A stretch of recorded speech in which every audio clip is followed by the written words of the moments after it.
Carmen Jasmine S. Kulangan. For now, I'm going to discuss physical education. So what comes into your mind when you heard the word physical education? So physical education is an integral part of total development process and has the aim to develop physical, mental, emotional, spiritual, and social citizen through the medium of physical activities that have been selected and planned to achieve specific outcomes. There are 5 objectives of physical education. The first one is the physical development. When we say physical development, it covers the behavior that promotes healthy lifestyle through exercise, balanced diet, avoiding drugs, and alcohol. So number 1, we should maintain daily exercises. So dapat tuwing umaga, naglalakad din tayo sa daan. Tuwing hapon, pwede rin tayo maglakad sa daan. Or, so pwede rin po ang gawaing bahay tulad ng pagwawalis, paglalampaso, o paghuhugas ng ating mga pinagkainan. As simple as that. So number 2, take enough rest. So kinakailangan din po nating mag-rest. Hindi po tayo kailangang tumutok lang sa paglalaro ng cellphone. Kailangan din po natin ng rest, tamang tulog, para mag-gain ang physical development. When we say physical development, na-aware tayo sa katawan natin. I mean, lagi natin titignan kung healthy ba yung kinakain natin. Kasi yung iba sa atin, hindi alam kung tama ba ang kanilang kinakain or mabuti ba talaga sa kalusugan natin ang lahat ng kinakain natin. So, in physical development, na-develop din po yung ating self-awareness. So, pag sinabing self-awareness, iniisip natin kung tama ba yung kinakain natin. Lagi tayong nagpapa-check up kung may sakit ba tayo. Parang pinapromote natin na maging physically fit tayo. Pangatlo, eat only healthy foods. So, dapat yung mga kinakain din natin, tama. Pasok na pasok sa banga. So, we should know the foods under go, grow, and glow. And dapat nating iwasan ang pagkain ng junk foods, street foods, and other na nakaka-harm sa ating mga katawan. So what do you think can we do to promote physical development? So let's move to the second objective of physical education. Social development. When we say social development, it provides us the opportunity to practice our social traits, like friendliness. So, kunwari ako, sumali ako sa sport. Syempre, mahilig ako sa track and field. So, kapag ako bagong estudyante sa isang school, nakakasama ko yung mga dating players, then, syempre, bago ako, nakakausap ko sila. Araw-araw ko silang makakasama. So, mabubuo yung word na friendliness doon. Siyempre, sila na yung masasandalan ko during games, or after the games, or before. Dahil kapag nakakasama mo araw-araw ang mga teammates mo, magigain mo rin ang respect nila sa'yo at respect mo sa kanila. So, doon pa lang magigain mo na ang respect for the others, right? And then next, kapag cooperation during the game, nagkakaroon tayo ng cooperation sa game. So, ganito, nag-explain si coach, dapat nag-cooperate ka dun para alam mo kung anong gagawin mo, para alam mo kung kanino mo ipapasa ang bola, kung paano mo gagawin yung skill mo para makagawa ng points during the game. Then, good leadership and to be a good follower. Sabi din po yun sa mahalagang bagay na kailangan natin matutunan. So, magkakaroon tayo ng coach and a team. So, ang coach ang magiging leader at ang team ang magiging follower. So, kapag sinunod mo ang sinabi ng coach mo o ang leader mo, pwede mong ma-develop pa, ma-enhance pa yung skill mo, then magagawa mo ito ng tama during your game. So, doon ma-develop ang pagiging good follower and to be a good leader. So, next naman is honesty in group competition. So, syempre, kung may good leader tayo, may tuturo niya. Iba yung honest natin sa competition. So, to sum up all, ang madadevelop mong social traits ay ang friendliness, cooperation, respect for the rights of the other, good sportsmanship, good leadership, and followership. Let's move to the third objective of physical education, and that will be the emotional development. Through the participation in different kinds of activities, we can develop our emotional traits like self-confidence, self-determination, self-control, and personal discipline. So how can we develop that? So example, I'm your coach in something, in sports. Kunwari ako yung coach mo at ikaw yung player ko. Then ang sinabi ko sa'yo, go Santos, ishoot mo na yung bola. Pero ayaw mo kasi baka mamaya ikaw yung dahilan ng pagkatalo mo. So yun dapat yung i-gain natin, yung self-confidence natin. So how can I develop your self-confidence as a player? So how can I help Mr. Santos and the others? So I can help them through training program. So training na can boost their confidence na kaya nilang gawin to without a hesitation. Me as a coach, tuturuan ko po yung mga players ko on how to encourage mga teammates nila. Na team kami na hindi namin ilolow yung confidence mo kasi andito kami para sa'yo. So, ganun ang team kailangan magkakasangga para mag-gain din namin yung self-confidence namin na hindi kami mahiya, na hindi kami matakot na ipakita yung skills namin. Kasi alam namin na may teammates tayong masasandalan. I mean, doon na rin na-develop yung social traits natin kasi alam natin na may mga kaibigan tayong masasandalan. So, yung pag-gain ng self-confidence natin, nagawa natin kasi alam natin na may teammates tayong masasandalan. So, yun din yung role ng teammates natin or yung mga friends natin kapag may mga games tayo. Let's move to the fourth objective of physical education, and that will be mental development. The participation in different activities, kunwari ako as a learner can develop my mind, my mental capabilities through understanding the rules and mechanics of the games. Through physical education activities, we can develop the fifth objective of physical education, which is the development of our spiritual.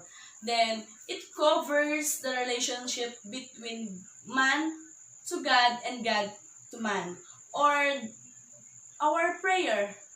Love, compassion, and self-control will help you to enjoy your spiritual development. So, paano natin nakikita na nade-develop yung spiritual development natin? So, kunwari tayo nasa playing court, then in 5 minutes, we are going to have our game. So, di ba, nag-gather yung team. Then, nag-pray tayo kay God na tulungan tayo sa game natin. Then, matalo, dapat magpasalamat din tayo kay God kasi binigyan niya tayo ng strength and abilities na gawin or magawa yung game natin ng maayos. Okay, so there are 5 objectives of physical education. And the number 1 is physical development. Number 2 is social development. Number 3 is emotional development. Number 4, mental development. And the last is the spiritual development. So now, let's move to the historical foundation of physical education and sport. The original Olympic Games was started in 776 BC in Olympia, Greece. So the official Olympic motto is Situs Altus Fortus, meaning faster, higher, stronger.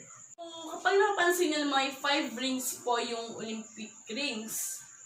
So, yung 5 rings, it represents the 5 major continents of the world. Ito po, The 5 rings represent the 5 major regions of the world. black for Africa, red for America, green for Oceania or Australia, yellow for Asia, and blue for Europe.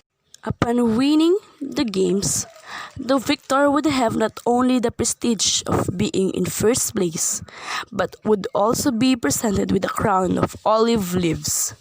The olive branch is a sign of hope and peace.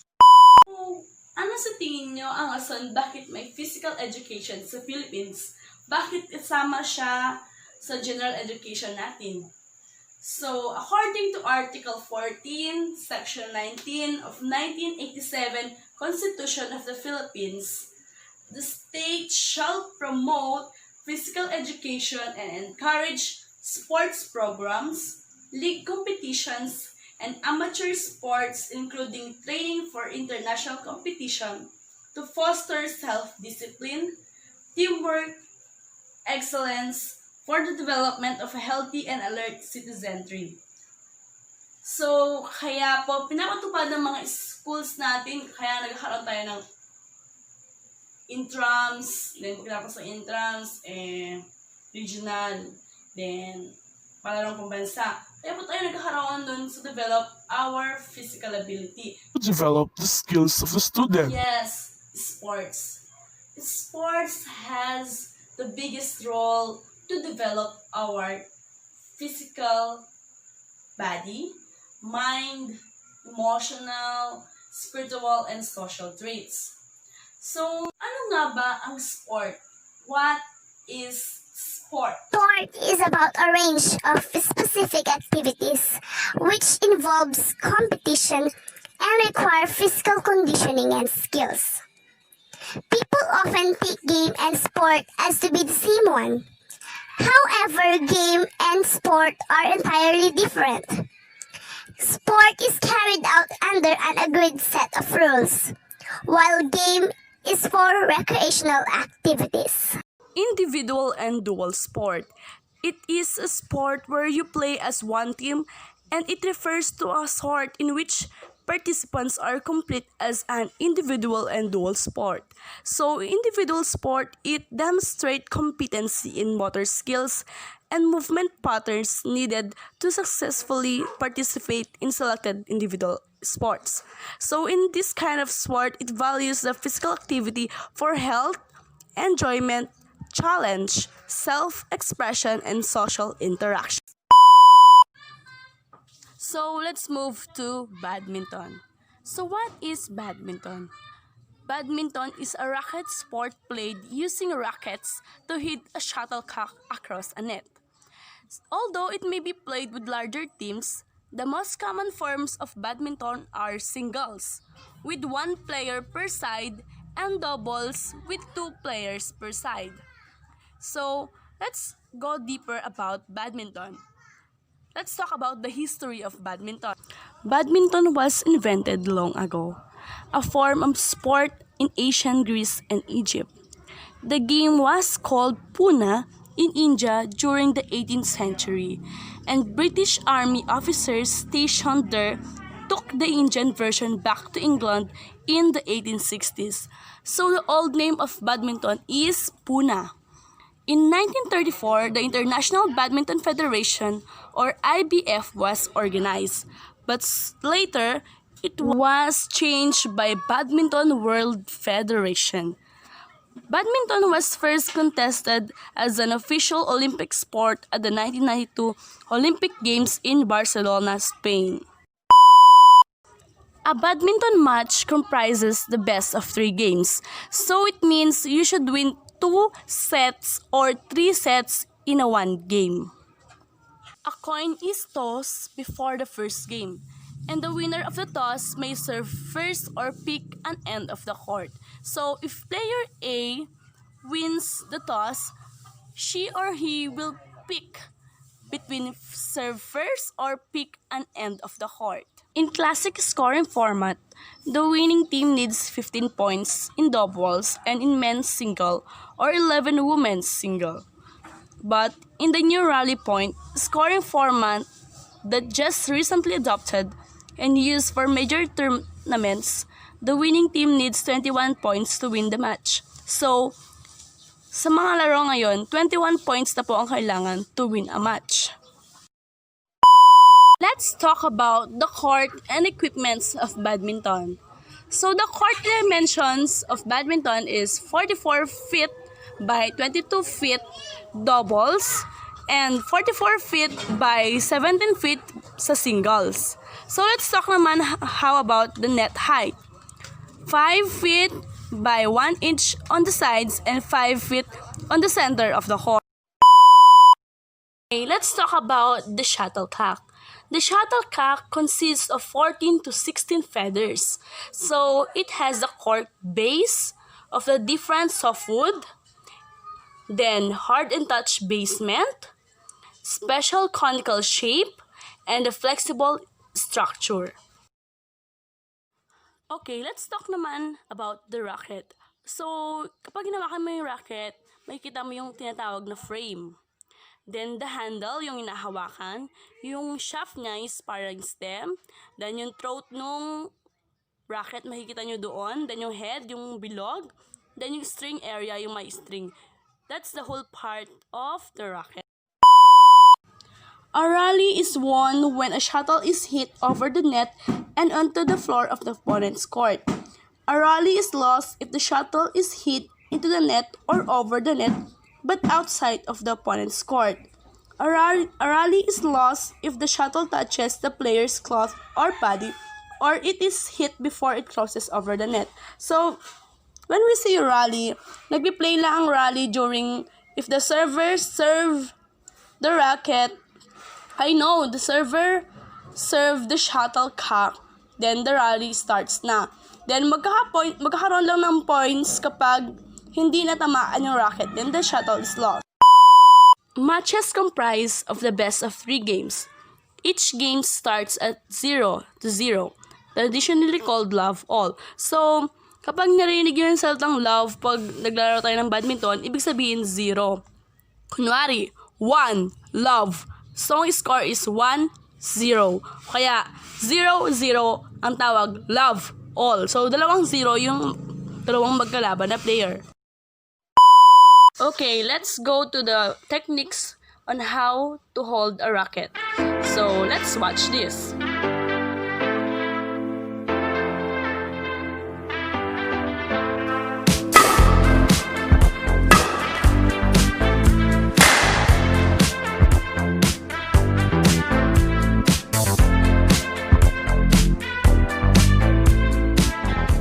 In this video, I will talk about the forehand grip in badminton.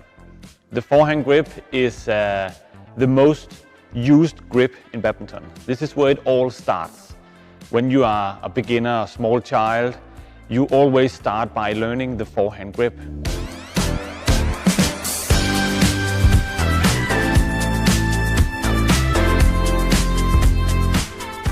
The forehand grip is the most neutral grip in badminton. This is where it all starts. This is where we change to all the other grips we have in badminton. So you can say that this is the starting point for all the other grips. The forehand grip is where you have the racket pointing with the angle like this. Okay, so you can say that you have your hand on your racket like this, you take it down, and then you hold it in this way, the most easy way, the most neutral way on the grip down here.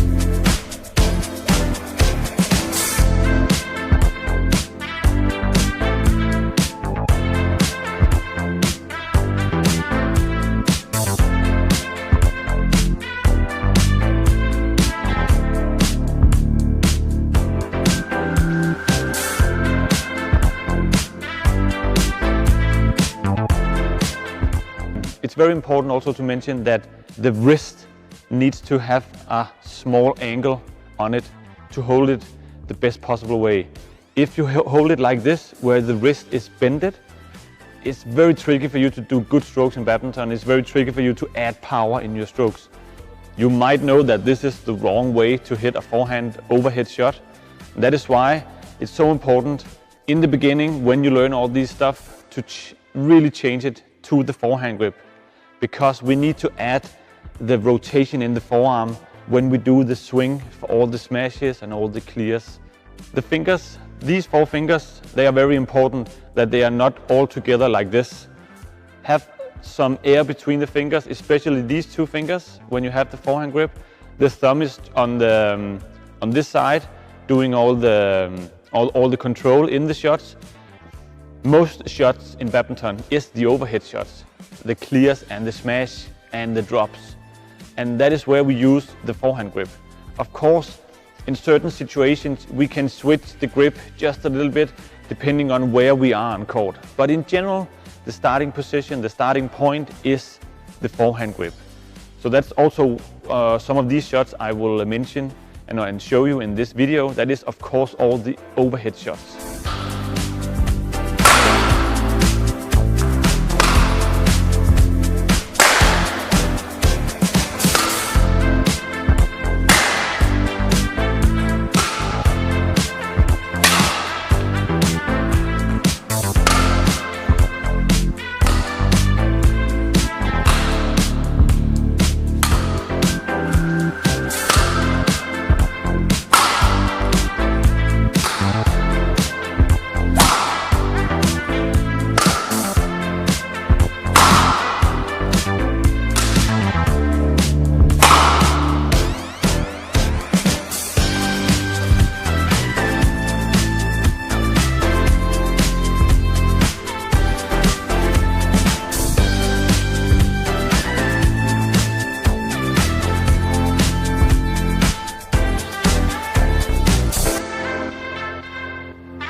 That was it. That was the forehand grip in badminton.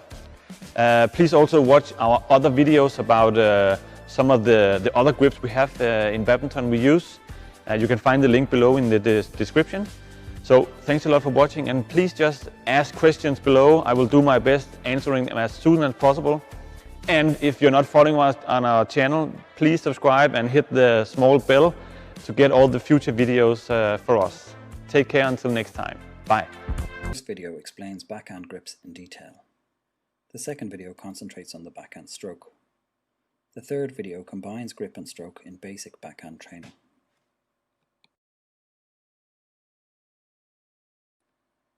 Most of what can be said of the forehand is also true of the backhand, with some notable exceptions.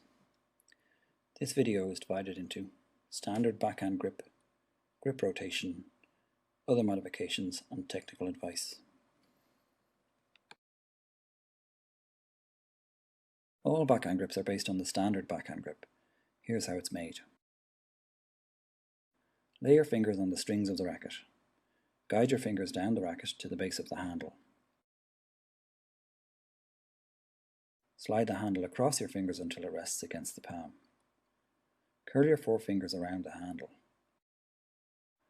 Now place your thumb on the bevel of the racket handle. That's the standard backhand grip. The angle between the racket and the forearm should be roughly 90 degrees.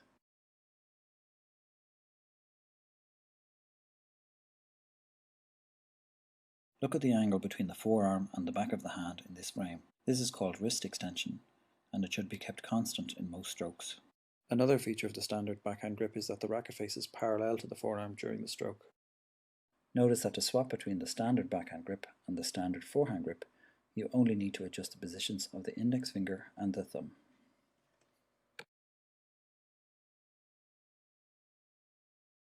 Like the forehand, the most common modification from the standard backhand grip is grip rotation.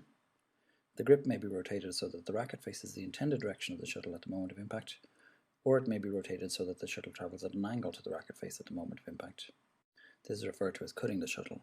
In this video, shot from below, hitting the shuttle to the left requires a standard backhand grip. If the shuttle is to be struck at an upward angle without cut, the grip is rotated clockwise to turn the racket face a little upwards. If the shuttle is to be hit downwards, the grip is rotated anti-clockwise so the racket faces downwards at the moment of impact. Perhaps you can imagine that grip rotations are also used if the shuttle is to be hit straight when the arm is behind the body, or when the shuttle is in front of the body. The second reason to rotate the grip to cut the shuttle alters the expected flight of the shuttle. Novice players generally play without cut and so are mainly interested that the racket faces the intended direction of the shuttle.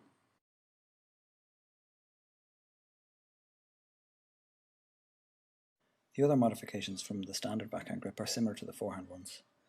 The most common is length, or the position of the grip along the handle. Changing the length of the grip changes the responsiveness and power characteristics of the racket.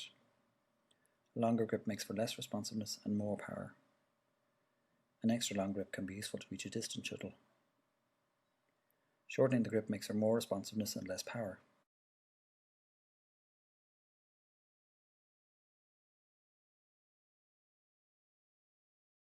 This is commonly used as part of the short backhand serve. An advanced modification used for net play is where the racket is held in the fingertips. This allows the player to change the spin of the shuttle without using much force. With these simple modifications, it is possible to play almost any backhand shot.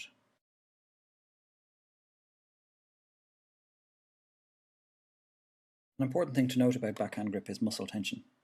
Hold the racket only as tightly as needed to prevent the racket from slipping out of your hand until just before the moment of impact, when the grip should be tightened. Many players grip their rackets too tightly when it is inappropriate. Muscles can perform much more quickly and efficiently when they are relaxed. This can significantly increase the speed of the shuttle while decreasing the amount of effort spent. Prolonged tension in the hand and forearm may also lead to injuries like tennis elbow.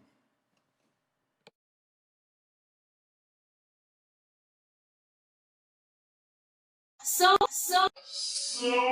let's end our discussion for today. Then, to my students, kindly answer the quiz number 1 that was sent last week. Then, for the quiz number 2, I will discuss that for the next video. So, please like, subscribe, and share this video. Good day!